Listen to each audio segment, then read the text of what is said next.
The great council chamber stretched across 5 kilometers of polished crystal, its walls reaching so high they disappeared into shadows above.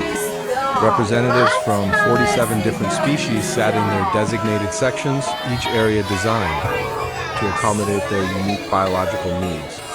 The Vorthec crystalline beings pulsed with soft blue light from their elevated platforms. The gaseous nebulons swirled within their containment fields. The metallic synthetics stood motionless as statues, their optical sensors glowing red in the dim light dot at the center of it all. Ambassador Sarah Chun stood alone on the speaking platform. Her dark hair was pulled back in a simple style, and her blue diplomatic uniform looked plain compared to the elaborate forms around her. She was human, and in this place, that made her an outsider. The charges against humanity have been read aloud for the past 3 hours. Border violations, aggressive expansion, failure to respect ancient territorial claims. The list went on and on. Sarah had listened to each accusation with growing anger, but she kept her face calm. Humans had learned long ago that showing emotion in this chamber was seen as a sign of weakness. The evidence is clear, announced Councilor Beckstone, her crystalline voice ringing through the chamber like wind chimes. The human species has shown time and again that they cannot coexist peacefully with established galactic civilization. Sarah stepped forward to the microphone. The technology translated her words into 47 different languages simultaneously, sending the meaning directly into the minds of species that had no ears to hear. Honored counselors, she began, her voice steady despite the magnitude of what was happening. Humanity stands accused of crimes we did not commit. Every territorial dispute mentioned in these charges was initiated by Zeltharian forces moving into systems where humans had already established colonies. High Counselor Zephyr rose from his throne-like seat. The Zeltharian leader was massive even by his species' standards, standing 3 meters tall with 4 arms and skin that shifted between gold and silver. His voice boomed across the chamber. When he spoke, the human claims are irrelevant. These systems were marked as Zeltharian expansion zones over 2,000 years ago, long before humans even discovered fire. The fact that they built colonies there does not grant them ownership. But under Galactic Law Statute 447, any species that establishes a permanent settlement has the right to... Sarah tried to continue, but Zephyr cut her off with a wave of his massive hand. Human law, human interpretation, always trying to twist ancient wisdom to suit your brief existence. He turned to address the other council members. Humanity has been part of galactic civilization for barely 2 centuries.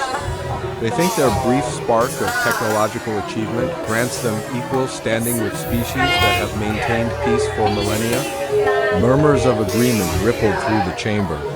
Sarah felt her heart sink as she watched the faces around her. The expressions varied by species, but the meaning was the same. They had already made their decision before this trial even began. Counselor Mortek of the Synthetic Collective spoke next. His electronic voice completely emotionless. Analysis of human behavioral patterns shows 73.2% probability of future. Aggressive actions, logic dictates preventive measures. What preventive measures? Sarah demanded. What exactly are you proposing? The chamber fell silent. Sarah could hear the hum of life support systems and the quiet whispers of translation technology. Finally, Counselor Vextara spoke again. Exile, complete removal of human presence from all Confederation space. You will have 60 standard days to withdraw all citizens, ships, and installations.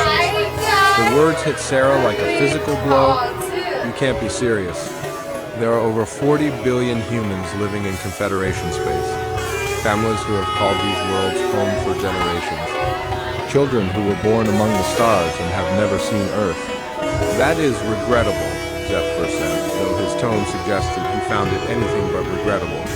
However, the safety of established galactic civilization must take priority over the convenience of a single species. Sarah looked around the chamber desperately. Counselor Ethwin, your people traded with human colonies for over 50 years.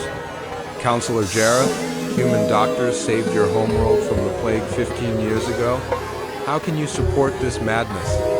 The Ethwin representative, a tall being covered in feathers that changed color with emotion, refused to meet her eyes. Jareth, whose slug-like form usually showed great expressiveness, remained still and silent. The vote will now be called, announced the Speaker of the Council, an ancient being whose species had been extinct for centuries, but whose consciousness lived on in the Chamber's computers. All in favor of Resolution 2387, the complete exile of humanity from Confederation space. One by one, the lights above each species section turned red. 46 votes in favor. Sarah watched in horror as even the species that humans had helped, traded with, and fought alongside cast their votes for exile. All opposed? A single green light appeared above the human section. Sarah's own vote, meaningless against the tide of judgment. The resolution passes with overwhelming majority, the Speaker announced. Humanity has 60 standard days to complete withdrawal from all Confederation space. Any human vessels remaining after this deadline will be considered hostile and dealt with accordingly. Sarah's hands shook as she gathered her documents. Around her, the representatives of 46 species began filing out, many of them talking quietly among themselves as if they had just voted on a minor trade regulation instead of condemning an entire civilization to exile. Ambassador Chun. The voice belonged to Councillor Ethwin, who had approached the speaking platform. Up close, Sarah could see that the alien's feathers were a deep purple, indicating shame or regret. What? Sarah's voice was colder than she intended. My people, we did not wish for this outcome. But the pressure from the elder races was too great. If we had voted against exile, they might have turned on us next. Sarah stared at the feathered being for a long moment. So you sacrificed us to save yourselves. It is the way of things in the galaxy. The strong survive, the weak are consumed. Humanity is young and has few allies. Perhaps in a few thousand years, when your species has proven itself. A few thousand years, Sarah repeated flatly. How generous. She turned away without another word and walked toward the exit. Behind her, she could hear Zephyr's booming laughter echoing through the chamber. The journey back to the human embassy took 20 minutes by transport pod. Sarah sat in silence, staring out at the massive space station that served as the Confederation's capital. Millions of beings from dozens of species lived and worked here. In 60 days, not a single one of them would be human. At the embassy, her staff was already packing. Word of the vote had spread quickly through the communication networks. Sarah's deputy, Ambassador Park, approached her with a grim expression. The evacuation fleets are already being organized, he reported. But Sarah, 60 days isn't enough time. We have colonies in over 200 systems. Industrial complexes, research stations, family settlements that have been established for generations. They know that, Sarah replied quietly. That's the point. They want to make this as painful as possible. A lesson to any other young species that might get ideas about challenging the established order. She walked to her office window and looked out at the stars. Somewhere out there, human families were receiving the news that they had to abandon everything they had built. Children were being told they could never return to the only homes they had ever known. Captain Marcus Webb's voice came through the communication system an hour later. His ship, the UES Retribution, was one of humanity's most advanced vessels, tasked with protecting human interests throughout Confederation space. Ambassador, I'm requesting permission to maintain a small fleet presence after the deadline. If they want to force us out, let them try. Sarah closed her eyes. She could hear the anger in Webb's voice, the same anger she felt burning in her own chest. But starting a war with the entire Confederation would only lead to humanity's destruction. Negative, Captain. We'll comply with their demands, for now. For now? Webb's voice carried a note of hope. The galaxy is large, Captain. There are regions beyond Confederation space. Places where we can rebuild, grow stronger, and remember what was done to us here today. 3 weeks later, Sarah stood on the observation deck of the last human transport, leaving Confederation space. Below them, the planet of New Geneva was dark and empty. The cities that had housed 15 million humans just days before were abandoned, their lights extinguished. As the transport entered hyperspace, Sarah made a promise to herself and to her species. Humanity would survive this exile. They would grow stronger in the darkness between the stars. And someday, when they were ready, they would return. The Confederation had wanted them gone. They would get their wish. But they should have been more careful about what they wished for, because the humans who returned would not be the same ones who had been cast out. They would be something far more dangerous. They would be a species with nothing left to lose and a very long memory. The last human ship disappeared into the void, carrying 40 billion exiles toward an uncertain future. Behind them, the Confederation celebrated the beginning of their great peace.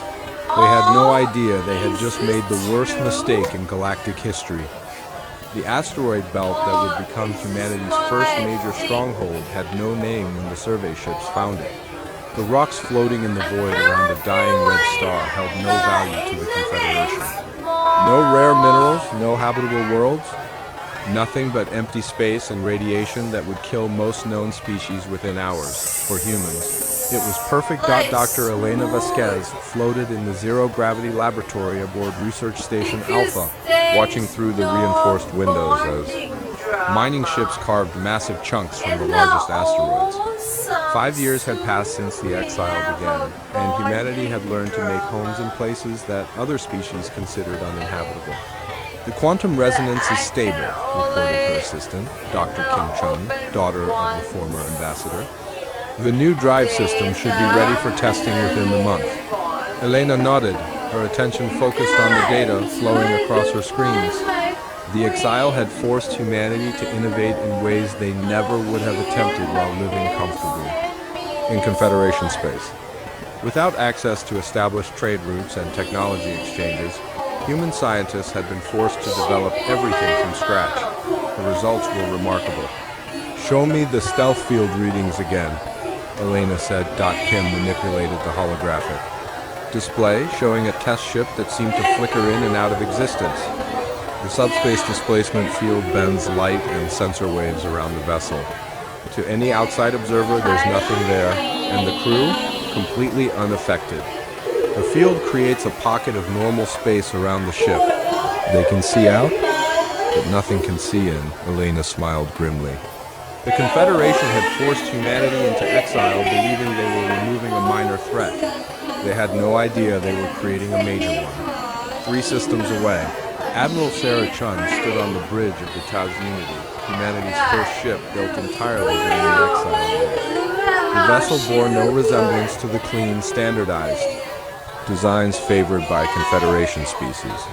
Instead, it looked like something grown rather than built, its hull flowing in organic curves that seemed to shift and change depending on the viewing angle. "Status report," she ordered. Commander Torres stepped forward, his face serious. "The Zeltharian patrol just completed its sweep of the Kepler sector. They found nothing?" Sarah allowed herself a small smile. "Of course they didn't. Our ships were right there watching them, and they never knew it." The irony was not lost on her. The Zeltharians had taken over former human colonies immediately after the exile, claiming the worlds and all the infrastructure humanity had built over decades. Now those same Zeltharians were patrolling territory they thought was secure, never realizing that human scout ships were observing their every move. "Any word from the deep space monitoring stations?" Sarah asked, all quiet on the Confederation border. "No signs they suspect anything. As far as they know, humanity is still licking its wounds somewhere in the outer rim." Sarah walked to the main view screen, where she could see the construction yards floating in the void. Massive ships were taking shape there, vessels that dwarfed anything humanity had built before the exile. Each one incorporated technology that the Confederation would consider impossible. The exile had done something unexpected to humanity. Instead of breaking them, it had united them. The old divisions between Earth nations, colonial factions, and corporate interests had melted away in the face of common survival. Every human settlement, no matter how small or remote, contributed to the collective effort. "Admiral," called Lieutenant Park from the communications station. "We're receiving a transmission from Dr. Vasquez. She says the new drive system is ready for field testing." "Excellent. Tell her to proceed, but maintain communication blackout protocols. I want no trace of our activities reaching Confederation space." On a world that had once been a garden paradise, now turned into a fortress, General Marcus Webb reviewed the latest intelligence reports. The man who had once been Captain Webb had been promoted repeatedly as humanity's military forces expanded. During the exile years, his hair was now streaked with gray, and his eyes held a hardness that had not been there during the evacuation. "They're getting comfortable," he said to his intelligence chief, Colonel Morrison. "The Confederation thinks they solved their human problem 15 years ago." Morrison nodded, spreading holographic displays across the briefing table. "Our deep cover agents report that military preparedness throughout Confederation space is at its lowest point in centuries.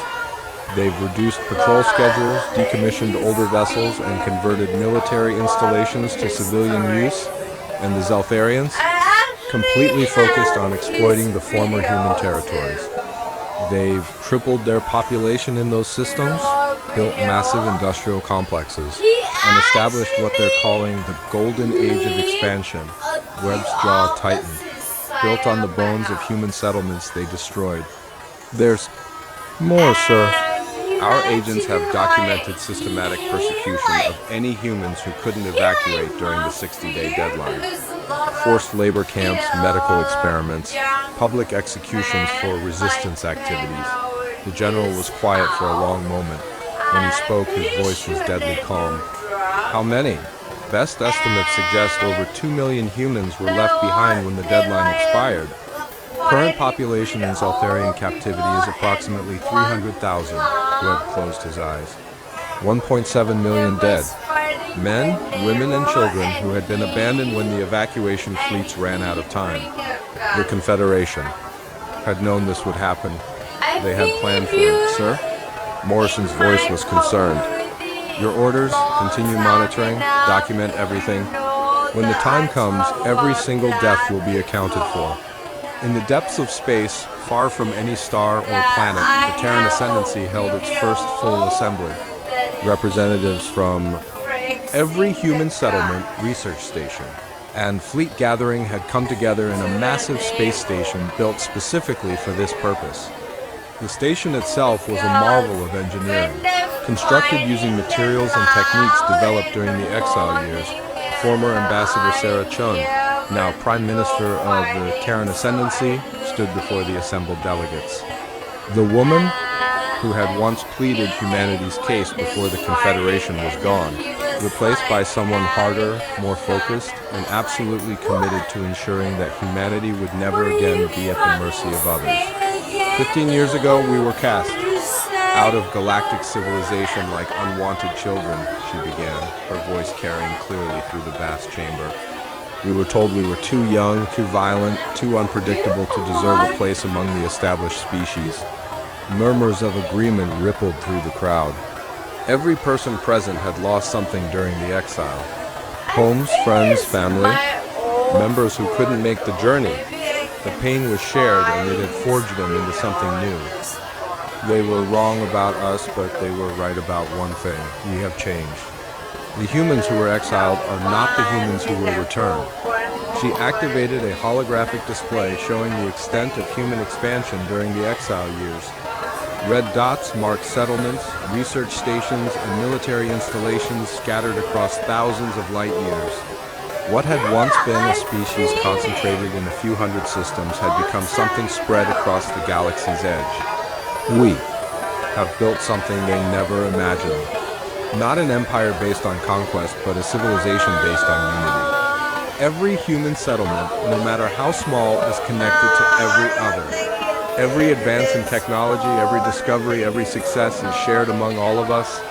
The display changed, showing ship designs and technological innovations that would have seemed like magic to the Confederation species. We have learned to live in environments that would kill our enemies. We have developed technologies they cannot understand. We have become something they never expected us to become. She paused, looking out at the faces of humanity's leaders. Scientists, military officers, colonists, engineers, and explorers who had spent 15 years turning exile into opportunity. But we have not forgotten what was done to us. We have not forgotten the families torn apart, the world stolen, the people left behind to die in Zetharian camps. Justice has been delayed, but it will not be denied. The chamber erupted in cheers. Admiral Chun stepped forward to present the military assessment. Our fleet strength now exceeds anything the Confederation has ever seen, she reported. We have over 10,000 vessels of various classes, all incorporating stealth technology that makes them invisible to conventional sensors. More importantly, we have achieved something no other species has managed. The holographic display showed a new type of ship, its design so alien that it seemed to hurt the eyes to look at directly. Dimensional phase technology. Our ships can exist partially outside normal space, making them effectively untouchable. By conventional weapons while still able to strike at targets in our dimension. Gasps of amazement filled the chamber. Even many of the delegates were seeing this technology for the first time. How is this possible? Asked Dr. Kim Chun, now director. Of Colonial Research, Admiral Chun smiled grimly. Necessity, desperation, and 15 years of being forced to innovate or die. The Confederation species became comfortable with their technology thousands of years ago. They stopped pushing boundaries, stopped taking risks. We never had that luxury. Prime Minister Chun returned to the podium. The question now is not whether we can return to Confederation space. The question is when and what we will do when we get there. The chamber fell silent as the weight of the words sank in. This was no longer about revenge for its own sake. Humanity had become something that could reshape the galaxy. We will return, she continued, but not as the desperate species that was cast out. We will return as the guardians of a new order. An order where no species will ever again be exiled for the convenience of their neighbors. General Webb stood, up in the military section. What are your orders, Prime Minister? Begin the final preparations. It's time for the galaxy to discover what humanity has become. In the years that followed that assembly, human activity intensified throughout their hidden territories. Ships moved through subspace corridors that the Confederation didn't know existed. Scout vessels penetrated deep into enemy territory, mapping defenses and identifying targets. The exile that was supposed to have removed humanity from galactic affairs had instead created something far more dangerous.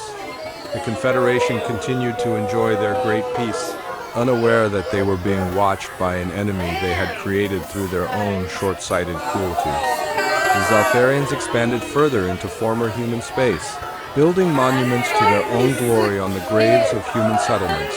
But in the darkness between the stars, humanity was coming, and when they arrived, they would bring with them 15. Years of innovation, determination, and cold fury at the injustices they had suffered. The exile was ending. The reckoning was about to begin. Science Officer Kafenel had been monitoring the deep space sensors for over 30 years. Her crystalline form pulsed with a steady blue light as she worked through the night shift aboard the Confederation's most advanced monitoring station. The facility orbited a dead world at the edge of known space, its powerful sensors designed to detect any threat that might emerge from the unknown regions beyond. For 15 years, those sensors had shown nothing but empty space. The human exile had been so complete that not even a single scout ship had been detected trying to return. The Confederation leadership had declared it proof that humanity had either died out in the hostile regions beyond civilization or had finally learned their place. Kefenel had never believed that. She had studied human behavior during their brief time in Confederation space. They were stubborn, creative, and remarkably good at surviving in conditions that would kill most other species. The complete silence from the exile regions worried. For more than any aggressive probe would have, the first anomaly appeared at 0347, hours on a routine sensor sweep. A gravitational distortion that lasted exactly 2.3 seconds before vanishing. Kethanol's sensors indicated something massive had passed through hyperspace nearby. But when she focused the array on the location, she found nothing. Computer, analyze. Gravitational anomaly at coordinates 847.3 by 192.7. The station's artificial intelligence processed the data for several minutes before responding. Analysis complete. Gravitational signature consistent with object measuring approximately 50 kilometers in length, mass equivalent to Class A Dreadnought battle group. No visual or energy signatures detected. Kethanol's light flickered with confusion. That's impossible. Nothing that large could move through hyperspace without generating massive energy signatures. Confirmed. Current sensor readings show no energy signatures consistent with known propulsion systems. Over the next 6 hours, 3 more similar anomalies appeared at different points along the border. Each one showed the same patterned massive gravitational disturbance with no corresponding energy signature. It was as if enormous ghost ships were moving through hyperspace, visible only by the space they displaced. Kethanol sent her initial report to Confederation Command with a priority flag attached. The response came back within an hour ordering her to run full diagnostics on all equipment and file. A corrected report once the obvious sensor malfunctions had been identified, but the sensors were working perfectly. 2 days later, visual observation. Specialist Quinter was reviewing routine patrol footage from the Vega sector when she spotted something that made her 8 eyes dilate with shock. In the background of a routine cargo vessel inspection, something had moved past the patrol ship. Something that bent light around itself like heated air, creating a barely visible distortion against the stars. She ran the footage through enhancement. Filters, adjusting for every known form of stealth technology in the Confederation database. The shape that emerged was impossible. A vessel over 30 kilometers long, moving with the grace of a living creature despite its enormous size. Its hull seemed to shift and flow, never maintaining the same configuration for more than a few seconds.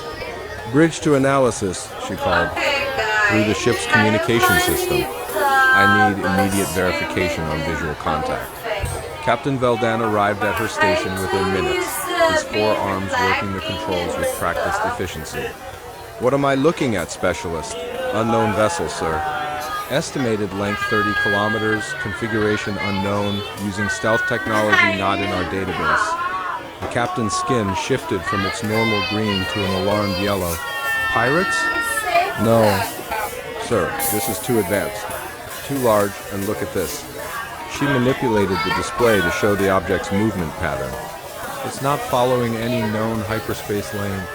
It's moving through normal space, but somehow avoiding detection by the patrol ship's sensors. Captain Veldan stared at the display for several minutes. Send this to Confederation intelligence immediately. Full encryption, highest priority. 3 hours later, every major Confederation facility received the same urgent message. Unknown.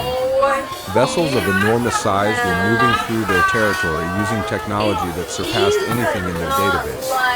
The ships appeared to be observing Confederation activities.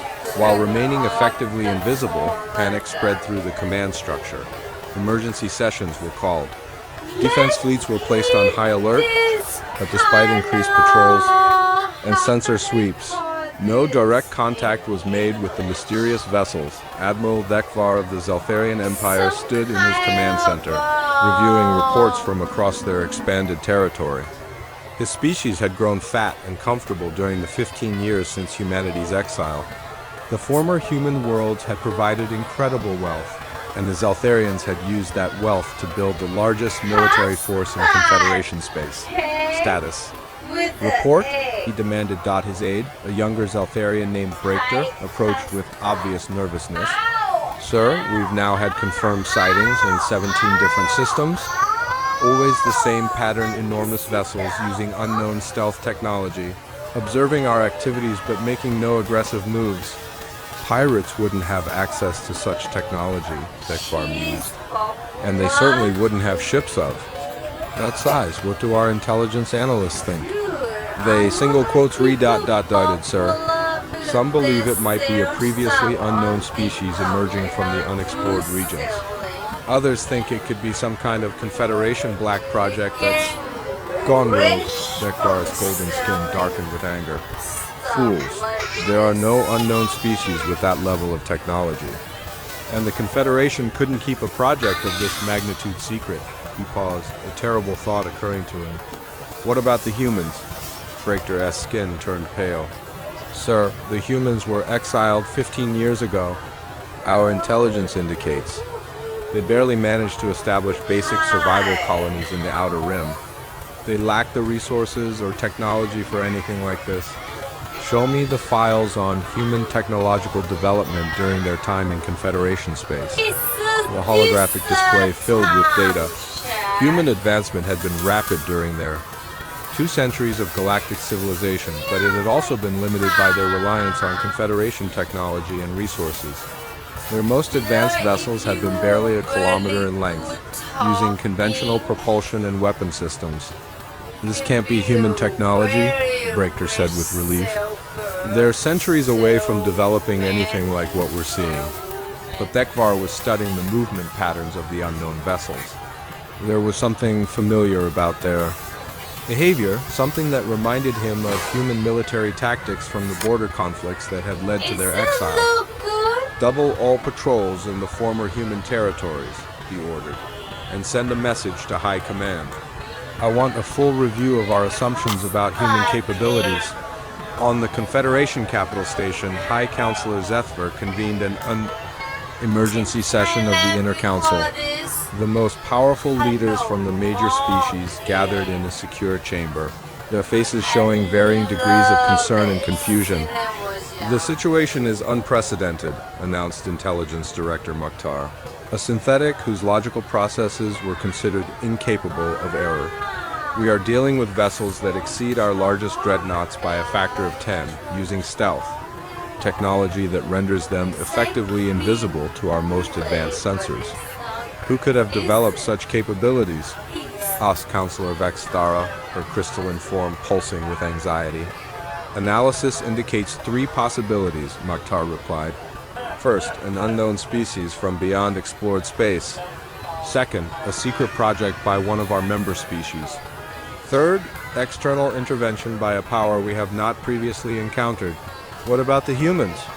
The question came from Counselor Jareth, whose slug-like form was tense with worry. A ripple of uncomfortable laughter went through the chamber. The humans were exiled 15 years ago, Zethver said dismissively. Our intelligence reports show they're struggling to maintain basic colonies in the Outer Rim. They lack the resources for even simple interstellar travel, let alone vessels of this magnitude. But Mukhtar's optical sensors focused on a data stream that had just appeared on his internal displays. Counselors, I am receiving an urgent transmission from our monitoring stations. The unknown vessels they're decloaking. The chamber's main display activated, showing feeds from dozens of sensor stations throughout Confederation space. On every screen, massive ships were becoming visible, their stealth fields dropping simultaneously across hundreds of light years. The vessels were unlike anything the Confederation had ever seen. They moved like living things, their hulls flowing and shifting in patterns that seemed to follow organic rhythms rather than mechanical engineering. Each ship was a work of art and terror, beautiful in its alien design, but clearly built for war, mother of crystals, whispered Vextara. How many of them are there? The answer came from tracking stations across the galaxy. Thousands of ships, ranging from kilometer-long scouts to massive vessels that dwarf the largest Confederation installations. They had been watching, observing, studying every aspect of Confederation military and civilian activity. And they had done it without being detected until they chose to reveal themselves. Sir, Mukhtar's voice had taken on a tone that his programming rarely allowed uncertainty. I'm receiving a transmission. It's being broadcast simultaneously to every communication network in Confederation space. Put it through. The display changed to show a single human woman standing in what appeared to be the command center of one of the massive vessels. She was older than the humans the Confederation remembered. Her hair streaked with gray, but her eyes held a depth and power that had not been there during the exile. When she spoke, her voice was calm, measured, and absolutely terrifying. Its certainty. I am Admiral Sarah Chun of the Terran Ascendancy. 15 years ago, you cast us out of galactic civilization, believing you were removing a minor inconvenience. You celebrated what you called the Great Peace, built on the exile of an entire species. Zethvar's massive form had gone completely still. Around the chamber, the other counselors stared at the display in growing horror. During our exile, we have grown, we have learned. We have become something you never imagined we could become. The ships you now see represent a fraction of our true capabilities. The display switched to show star maps marking human positions throughout the galaxy. Red dots appeared not just in the outer rim, but deep within Confederation space itself. They were everywhere. You wanted us gone, you have your wish. The humans you exiled no longer exist. In their place stands the Terran Ascendancy, Guardians of a new galactic order. Admiral Chun's image returned to the screen. Behind her, other humans could be seen working at stations that seemed to blend technology with something approaching art. They moved with confidence and purpose that spoke of absolute unity. You have 72 hours to respond to our request. For negotiations, we suggest you use this time wisely. The transmission ended, leaving the Confederation leadership in stunned silence.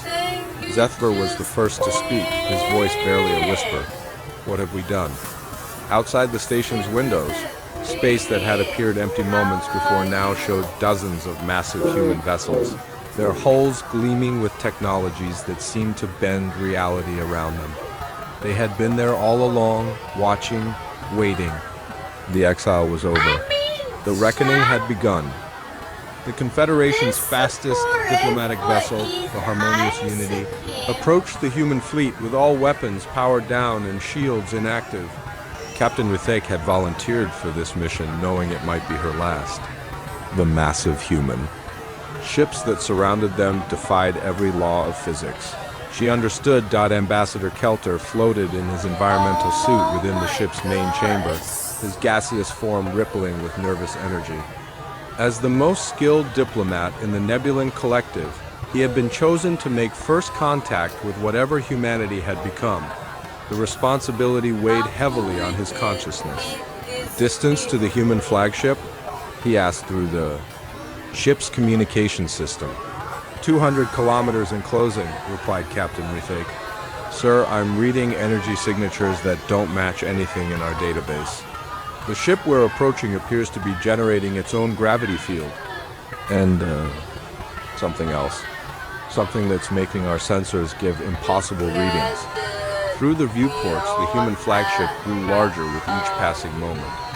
The vessel called itself the Inevitability, a name that seemed both beautiful and threatening. Its hull seemed to exist in multiple dimensions at once, shifting between solid metal and something that looked like captured starlight. Receiving transmission from the human vessel, reported the communications officer. They're requesting permission to bring us aboard.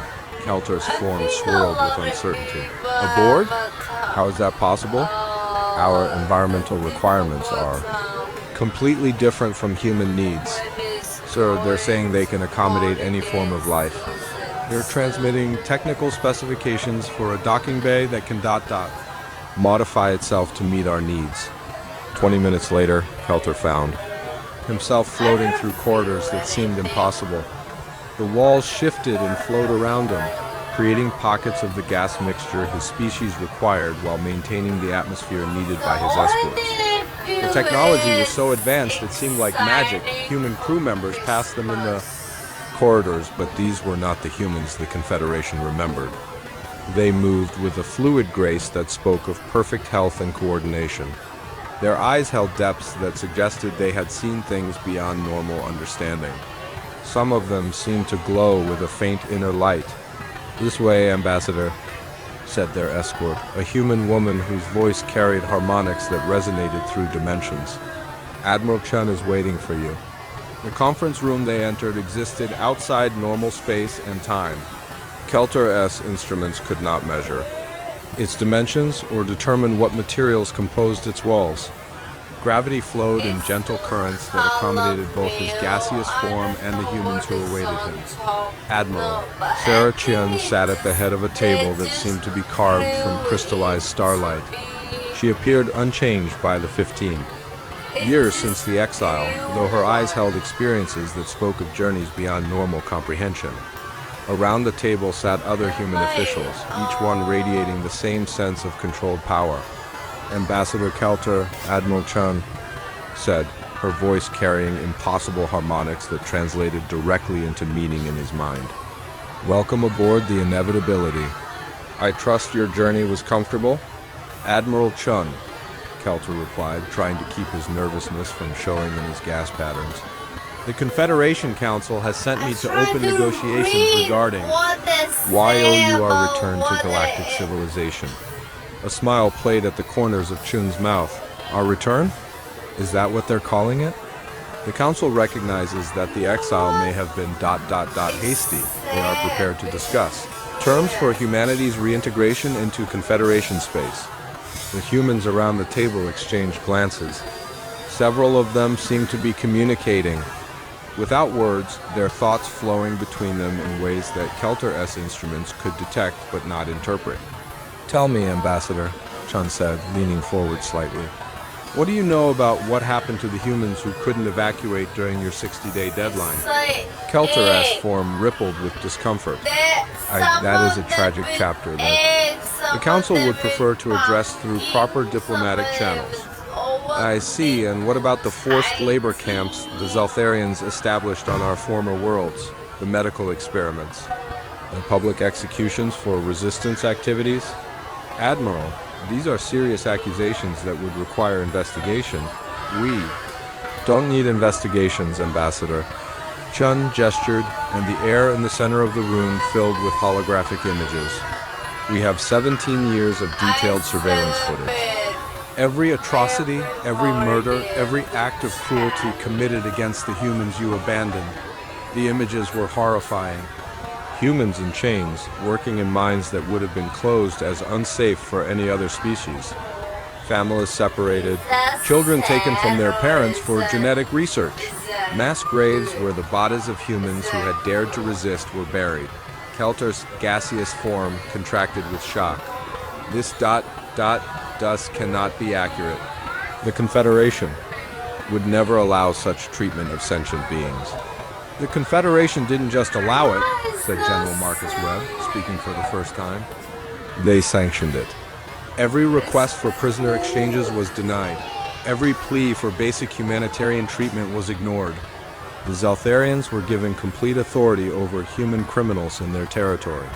Admiral Chun waved her hand, and the images disappeared. 1.7 million dead, Ambassador. That's the price of your great peace. What do you want? Kelter asked, though he feared the answer. What we've always wanted, Chun replied. Justice, recognition, and the guarantee that no species will ever again be cast out for the convenience of their betters. She stood, and as she did, the walls of the conference room became transparent, showing the space around them. Kelter-S sensors went wild as he saw what surrounded the Confederation's core worlds. Hundreds of human ships, each one larger and more advanced than anything in the Confederation fleet. You see, Ambassador, exile taught us many things. It taught us self-reliance. It taught us unity. Most importantly, it taught us that the galaxy is far larger and more dangerous than the Confederation ever imagined. How ... How did you develop such technology? Kelter whispered. Chun's smile was cold as the void between stars. Necessity, desperation, and the simple fact that we had nothing left to lose.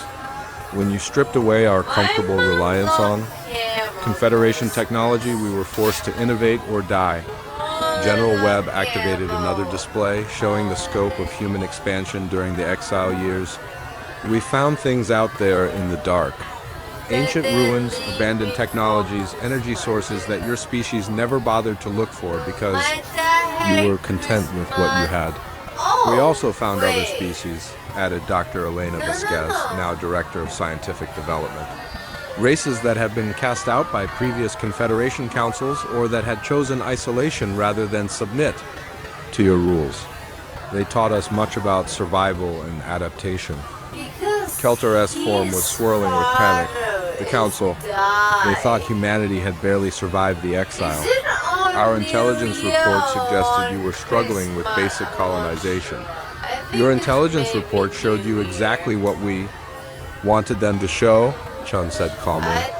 Every piece of information your spies gathered was carefully crafted to reinforce your assumptions about human weakness. The Admiral walked to the window, looking out at the fleet that surrounded them. You see, Ambassador, we learned something important during our exile. The strong don't always survive through force. Sometimes they survive by making their enemies underestimate them until it's too late to matter.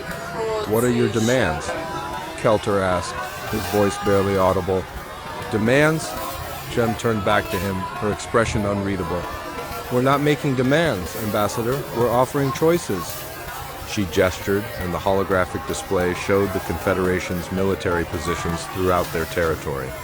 Red markers indicated human ships that had positioned themselves at every major installation. Choice 1, the Confederation leadership. Submits to trial for crimes against sentience. Reparations are paid to all affected species. The exile protocols are abolished forever. And a new galactic government is established based on equality rather than the dominance of elder races. Kelter's sensors detected massive energy buildups throughout the human fleet. Whatever weapons these ships carried, they were preparing to use them. Choice 2. We demonstrate why the galaxy's youngest species has become its most dangerous. And then we implement the same changes by force. You're talking about war against the entire Confederation, Kelter said desperately. Even with your advanced technology, you cannot possibly defeat 47 different species. 47 species, Chun repeated thoughtfully.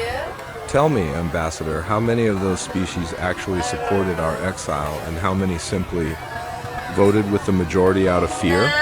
The question hit Kelter like a physical blow. He knew the answer. Most of the smaller species had voted for exile reluctantly, terrified that opposing the elder races would make them the next targets. You see, Chun continued, we've spent 15 years studying not just your military capabilities, but your political weaknesses. We know which species resent Zeltharian dominance. We know which races have been quietly oppressed by the current system. We know exactly how fragile your great peace really is. She walked back to the table and sat down. We're not here to conquer the galaxy, Ambassador. We're here to liberate it from a system that values convenience over justice. How long? Do we have to decide? Kelter asked. You had 72 hours from our initial broadcast. That was 18 hours ago? The Ambassador's form contracted with urgency. I need to return to the Council immediately. Of course, Chun stood. But before you go, there's one more thing you should see. The room's walls shifted, showing a view of Confederation space from above. Kelter could see the positions of every major fleet, every defensive installation, every important world, and surrounding all of it, like a web of light, were the positions of human ships. We've been watching you for 15 years, Chun said quietly. We know your strengths, your weaknesses, your plans, and your fears. We know which of your admirals are competent and which are political appointees. We know where your weapons are manufactured and where your food is grown. She looked directly at Kelter, her eyes reflecting depths that seemed to contain stars. The exile is over, Ambassador. The only question now is whether the new galaxy will be born through negotiation or through fire. Kelter left the human flagship with his mind reeling. As the harmonious unity accelerated toward Confederation space, he looked back at the massive human vessels that had allowed them to approach and leave unharmed. The humans could have destroyed them at any moment. They could have simply taken whatever they wanted by force. Instead, they had offered choices, even if those choices were limited. As he began composing his report to the Confederation Council, Kelter realized that the humans had already won. Not through superior firepower, though they clearly possessed that, but through superior preparation and absolute unity of purpose. The galaxy was about to change forever. and there was nothing the Confederation could do to stop it. The emergency session of the Confederation Council began 12 hours after Ambassador Kelter returned with his report. High Counselor Zephyr called the meeting with a voice that shook despite his attempts to maintain dignity. The massive Zeltharian leader had not slept since learning what humanity had become during their exile. The human ultimatum is clear, Zephyr announced to the assembled representatives. Submit to their demands or face military action. We have 36 hours remaining to provide our answer. Counselor Vexthara S. crystalline form pulsed with nervous energy. Their technology surpasses our understanding. Our military analysts estimate their fleet could defeat our combined forces within days. Then we surrender? Demanded Admiral Vekvar, who had arrived from the Zeltharian Empire's core worlds. We bow to these primitives who were exiled for good reason. Good reason? The voice came from Counselor Ethwin, whose feathered form had turned the deep red of anger. We exiled them because they inconvenienced the established order, because they asked questions we didn't want to answer. Murmurs spread through the chamber as long-suppressed tensions finally surfaced. For 15 years, the smaller species had remained silent about their reservations regarding the human exile. Now, faced with the consequences, old grievances emerged. They were troublemakers, Vekvar insisted, always pushing boundaries, demanding equal treatment despite their youth as a species. Equal treatment, repeated Counselor Jareth, his slug-like form rippling with emotion. Something we denied them then, and something we've denied others since. Zephyr raised his massive hands for silence. The question before us is not whether we were right or wrong 15 years ago. The question is how we respond to their current demands. Intelligence Director Makhtar activated the central display, showing tactical assessments of human capabilities. Analysis indicates resistance would be futile. Their vessels demonstrate technology centuries beyond our current level. More concerning, our deep space monitors have detected similar vessels emerging from previously unexplored regions. What does that mean? Asked Vexthara. It means humanity was not exiled to empty space. They found allies out there. Other species, other technologies, other resources. The humans we face now are not just one species, they represent something larger. The chamber fell silent as the implications sank in. The humans had not simply survived exile. They had built something new, something that included species and technologies the Confederation had never encountered. Sir, called the communications officer from the chamber's edge. We're receiving another transmission from the human fleet. Admiral Chin's image appeared on the central display, but she was not alone. Beside her stood beings the Confederation had never seen before, species that seemed to be made of living crystal, others that appeared to exist partially in other dimensions, and creatures that defied easy description. Confederation Council, Chun began, her voice carrying the same impossible harmonics they remembered. You have 24 hours remaining to provide your answer. However, we thought you should understand the full scope of what you're deciding. The display shifted to show star maps covering regions the Confederation had never explored. Thousands of systems, hundreds of species, all marked with the symbol of the Terran Ascendancy. The galaxy is much larger than your small corner of space, Chun continued. During our exile, we discovered civilizations that had been destroyed by expansion-hungry empires. Species that had been cast out by previous galactic governments, entire regions that had been strip-mined and abandoned. The images were devastating. Dead worlds covered in industrial waste.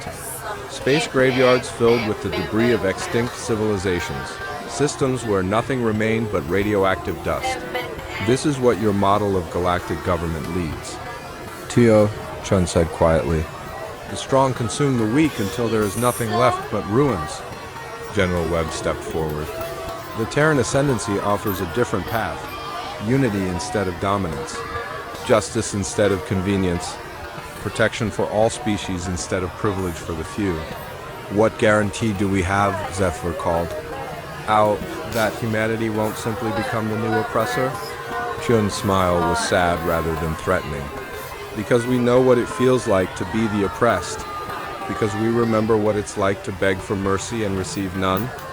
The display changed again, showing the construction of massive installations throughout the galaxy's previously unexplored regions. Cities that housed dozens of different species, research facilities where knowledge was shared freely, defensive, networks that protected entire sectors from outside threats. We didn't spend 15 years preparing for revenge, Chun explained. We spent 15 years building something better. 3 hours later, Admiral Vekvar stood before the largest Zeltharian fleet ever assembled. Over 3,000 ships filled the void around the capital world of the Zeltharian Empire. Every vessel was armed with the most advanced weapons the Confederation possessed. Admiral, called his communications officer, the Council is still in session. No orders have been given for military action. The Council has lost its nerve, Vekvar replied coldly. The Zeltharian Empire will not bow to human demands. If the Council won't act, we will. He turned to address his fleet commanders through the communication network. Today we face an enemy that believes technology makes them invincible. They will learn that courage and honor matter more than advance. Weapons. The fleet began moving toward the human positions, their engines lighting up the darkness with thousands of points of light. It was a magnificent sight, the largest display of military power in Zeltharia. History it lasted exactly 17 minutes. The human response was not what anyone expected. There was no massive battle, no exchange of devastating weapons. Instead, the Zeltharian ships simply stopped working, one by one. The fleet's vessels found their engines shutting down, their weapons powering off, their life support systems switching to emergency backup. They drifted helplessly in space, completely intact but utterly unable to function. What's happening? Vekvar demanded as his own flagship fell silent around him. The answer came in the form of human vessels decloaking around the Zeltharian fleet. The ships that appeared were unlike anything seen in the previous encounters. These vessels seemed to exist in multiple realities simultaneously, their hulls shifting between dimensions. Admiral Chun's voice filled every ship in the Zeltharian fleet simultaneously. Your vessels are undamaged, your crews are unharmed. You are simply unable to continue this course of action. How? Vekvar whispered. Quantum field manipulation, Chun replied, somehow hearing his question across space. We can control the fundamental forces that make your technology function. Your ships exist because we allow them to exist. The demonstration was complete. The Zeltharian Empire's greatest fleet had been neutralized without a single shot being fired, without a single life being lost. The message was clear. Resistance was not just futile, it was pointless. Admiral Vekvar, Chun continued, you have a choice. Order your fleet to stand down and return to your homeworlds. Or we will disable every piece of technology in the Zeltharian Empire until your people understand that the age of conquest is over. On his darkened bridge, surrounded by powerless systems, Vekvar finally understood what humanity had become. This was not about revenge or domination. This was about establishing a new order where such displays of military force were simply impossible. All ships, he said quietly into his emergency communicator. Stand down, return to base. 6 months later, the trial of High Counselor Zephyr began in a court unlike any the galaxy had ever seen. The proceedings were held aboard a massive station constructed specifically for the purpose, with representatives from over 200 species serving as observers. The evidence presented was overwhelming. 15 years of detailed documentation showing not just the human exile, but decades of systematic oppression throughout Confederation space, species forced into economic slavery, worlds stripped of resources while their inhabitants starved, entire civilizations erased from history when they proved inconvenient. Zephyr sat in the defendant's chair, his massive form diminished by the weight of evidence against him. Beside him sat other Confederation leaders, all facing charges of crimes against sentience. The pattern is clear, stated Chief Prosecutor Elena Vasquez, now serving as Director of Galactic Justice. The Confederation government operated on the principle that might makes right. They ruled through fear, maintained power through oppression, and justified their actions by claiming they were preserving peace. The trial was broadcast throughout the galaxy, reaching species that had never known such proceedings were possible. For the first time, smaller civilizations saw their oppressors held accountable for their actions, but humanity's justice was not the genocide many had expected. When the verdicts were announced, they came with opportunities for redemption rather than simple punishment. Zephyr of the Zeltharian Empire, Admiral Chun announced as she delivered the sentence, you are found guilty of crimes against 47 different species over a period of 70 years. The traditional punishment for such crimes would be death. The massive Zeltharian leader closed his eyes, accepting his fate. However, Chun continued, the Terran Ascendancy believes in redemption as well as justice. You will spend the rest of your life working to repair the damage you have caused. You will serve the species you oppressed under their direction and supervision until they judge that you have made adequate amends. Similar sentences were handed down to other Confederation leaders. Not death, not imprisonment, but service. They would use their knowledge and resources to help rebuild what they had destroyed. The transformation of galactic civilization began immediately. The old Confederation was dissolved, replaced by the Galactic Assembly, where every species, regardless of size or technological level, had an equal voice. The Terran Ascendancy provided the military force necessary to maintain peace, but they did not rule. Instead, they served as guardians, protectors who ensured that no species would ever again face the choice between submission and exile on worlds. Throughout the galaxy, monuments were erected to commemorate the change. Not monuments to human victory, but memorials to the principle that justice delayed is not justice denied. Former Ambassador Sarah Chun, now Elder Counselor of the Galactic Assembly, stood before one such monument on the anniversary of the human return. The inscription was simple but powerful. Never again will the strong oppress the weak for the convenience of peace. Beside her stood representatives from dozens of species, including many who had once voted for humanity's exile. They had learned, sometimes through bitter experience, that true peace could only exist when it was built on justice rather than oppression. Was it worth it? Asked former Counselor Ethlin, whose people had become some of humanity's strongest allies. 15 years of exile, all that suffering just to reach this point? Hyun looked up at the stars, where human ships maintained their silent vigil over galactic civilization. Every child who grows up free because of what we built here makes it worth it. Every species that no longer fears extinction for opposing their betters makes it worth it. She turned to face the assembled representatives. We were cast out because we inconvenienced the established order. We returned to ensure that the established order would never again be more important than justice. The galaxy had its peace now. Not the false peace built on the silence of the oppressed, but the true peace that came from knowing that justice would always be enforced. The age of convenient exile was over. The age of universal protection had begun dark, and in the darkness between stars, humanity maintained its watch, ensuring that the lessons learned through suffering would never be forgotten.